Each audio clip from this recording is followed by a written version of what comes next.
Bismillahirrahmanirrahim. Assalamualaikum warahmatullahi wabarakatuh. Segala puji bagi Allah yang telah menciptakan perbedaan, mulai dari perbedaan pendapat sampai ke perbedaan keyakinan agama. Nabi Muhammad siapa yang Nabi Muhammad miskin? Siapa yang bilang Nabi Muhammad miskin? Siapa yang bilang Nabi Muhammad susah? Nabi Muhammad gak miskin, Nabi Muhammad gak susah, Nabi Muhammad gak pengangguran. Sampai-sampai Imam Busiri mengatakan, apa kata Imam Busiri? Cuma Habib ini yang ceramahnya keras dan ganas. Untung saja sudah diketahui bahwa kata Kiai Imad dia bukan keturunan Nabi. Kalau Nabi miskin wajar karena dakwahnya tidak mencari upah, tapi kalau cucu Nabi kaya, wajib dipertanyakan hartanya. Kita nggak masalah kalau ada pondok membuat biaya bulanan, SPP atau apalah namanya. Oh, nggak ada masalah dong. Cuman kasih tahu, jangan kasih tahu gratis. Itu nggak ada gratis di situ. Sampai Bahar buat wawancara, ya di wawancara yang itu, di situ mulutnya bilang gratis itu. Gratis dari mana? 350 sebulan. Dulu, sekarang mungkin udah naik. Karena kata si Bahar, kalau salah akui salah ya. Terus adikmu itu yang 10 juta yang diembat, belum lagi yang lain ya, belum yang lain. Coba usut itu Bahar. Tapi kalau pemerintah yang melakukan, oh ini korupsi demo, jilid 1, jilid 2. Bagi saya, siapapun yang korupsi, maka hukuman yang paling pantas adalah hukuman mati, saudara-saudara. Gitu kan. Bajingan atas nama agama itu lebih bangsat. Ya Sayyidi ya Rasulullah ya man lahu ya innallah. Langsung saja kita mendengarkan keputusan Kiai Imaduddin yang menyatakan terang-terangan bahwa klan Ba'alawi sudah tidak layak mendapatkan kepercayaan umat sebagai keturunan Nabi Muhammad Shallallahu Alaihi Wasallam. Karena kata Kiai Imad, mereka tidak memiliki DNA bangsa Arab. Kita bisa saksikan, kita bisa baca dari hasil karya Closeup, Michael Hammer, dan lain sebagainya, bahwa keturunan Nabi Muhammad SAW itu sudah dikaji dan disimpulkan harus berhaplogrup C1. Sementara Balawi ini G. Artinya mereka bukan sebagai keturunan baginda Nabi, mereka juga bukan keturunan Nabi Ibrahim. Ini nasab Balawi sudah tidak layak masuk dalam kajian historis, sudah tidak layak masuk dalam kajian filologis, sudah tidak layak masuk dalam kajian ilmu nasab. Kenapa? Karena secara genetika mereka sudah qat'iyyud dilalah, bukan sebagai keturunan Bani Hashim, bukan keturunan Ibrahim. Bagaimana mereka itu bisa menjadi keturunan Nabi Muhammad, sedangkan keturunan Bani Hashim aja bukan, keturunan Nabi Ibrahim saja bukan. Bukan sebagai orang Arab. Anak heran orang-orang sekarang ini, ustadz kiai sekarang. Herannya apa? Sampai seperti Imad ini, sampai meragukan syak, meragukan nasab habaib. Menurut saya sama sekali tidak berakhlak dan tidak bermoral dan beretika. Anda justru menghinakan habaib. Dalam hal ini guru kami Habib Lutfi bin Yahya Pekalongan. Saya jadi mikir, ada apa dengan Anda? Anda menghinakan habaib. Saya diajarkan oleh guru-guru saya untuk menghormati zuriyahnya Rasulullah Muhammad SAW. Kenapa? Karena mereka adalah ahlu baitil Mustafa Tuhuri. Mereka itu adalah ahli bait yang suci. Bahkan dikatakan la yuhibbuna ahlul bait illa mu'minun taqi. Tidaklah mencintai ahlul bait kecuali mereka orang yang beriman dan bertakwa.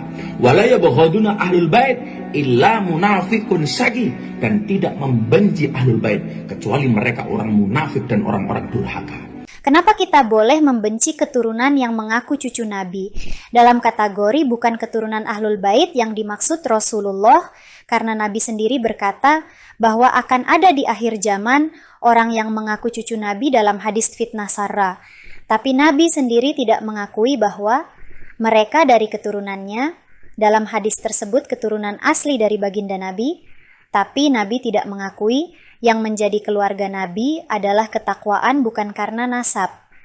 Apalagi orang yang DNA darahnya saja tidak tersambung sebagai orang Arab, lalu dari mana mereka bisa dikatakan cucu Nabi?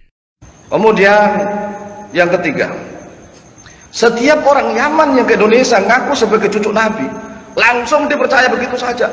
Pikir dong, pikir, orang segitu banyaknya ke Indonesia ngaku sebagai cucu Nabi, diterima semua. Ini terlalu bodohnya bangsa kita. Ini terlalu bodohnya bangsa kita. Makanya saya ingin bangkit, bangsa kita harus bangkit ke Yaman sana, mengatakan bahwa Yaman miliknya orang Indonesia. Kami adalah majikan kalian. Kami adalah pemilik bangsa. Kami adalah pemilik kedaulatan Indonesia. Gatel. Gatel. Gatel.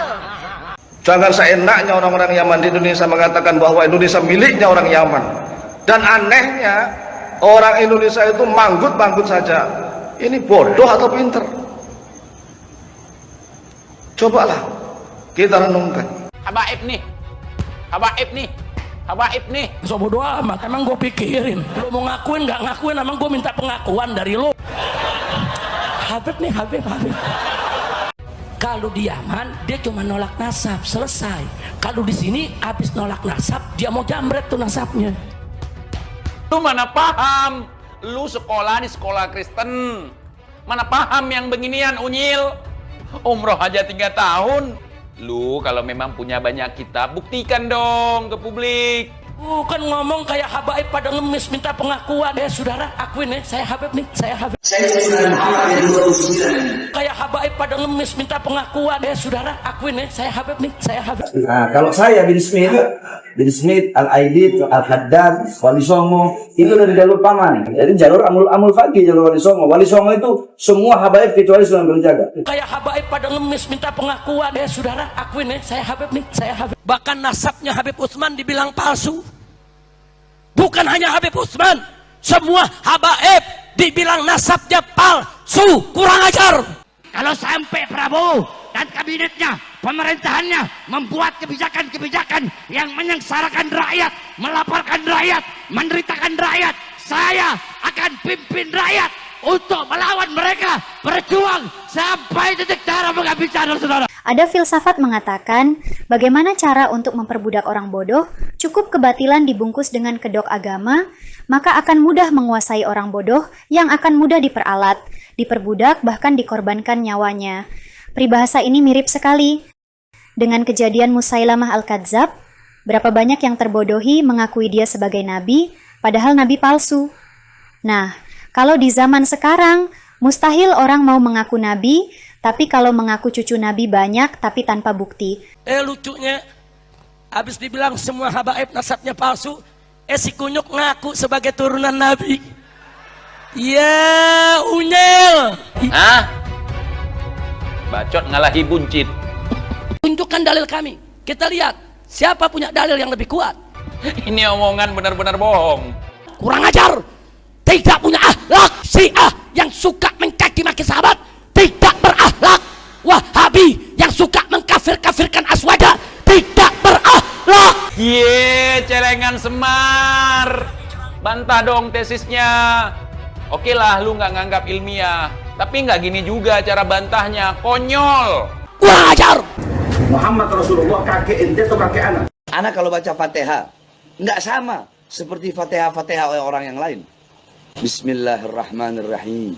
Alhamdulillahirabbil alamin. Arrahmanirrahim. Maliki yaumiddin. Iyyaka na'budu wa iyyaka nasta'in. Ihdinas siratal mustaqim. Siratal ladzina an'amta 'alaihim ghairil maghdubi 'alaihim waladdallin. Cepet kan? Tapi ente nggak tahu kan?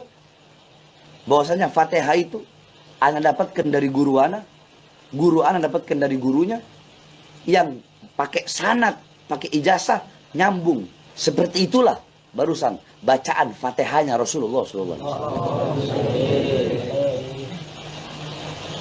Itu yang barusan anak sebut tuh. Seperti itu Fatihahnya Rasulullah.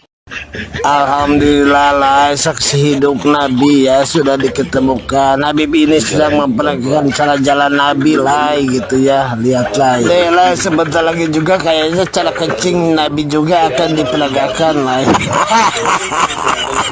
Jika kalian merasakan ada keanehan dalam video ini, kalian punya hak bebas untuk mengomentari dan mengutarakan pendapat kalian terhadap video ini.